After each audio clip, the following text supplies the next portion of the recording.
অনলাইনে সাম্প্রদায়িক বিদ্বেষ ছড়ানোর মতো তৎপরতাগুলো বন্ধ করতে যুব সমাজ সহ সমাজের সবাইকে নিয়ে সামাজিক উদ্যোগ বজায় রাখার আহ্বান জানিয়েছেন পররাষ্ট্র সচিব মাসুদ বিন মোমেন।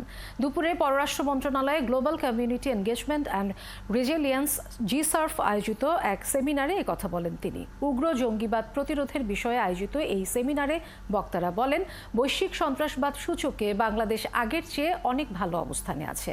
সম্মিলিত সামাজিক উদ্যোগের কারণেই এটি সম্ভব হয়েছে। স্বল্পোন্নত দেশে উত্তরণের পথে এই অগ্রগতি ধরে রাখাটাই এখন বড় চ্যালেঞ্জ।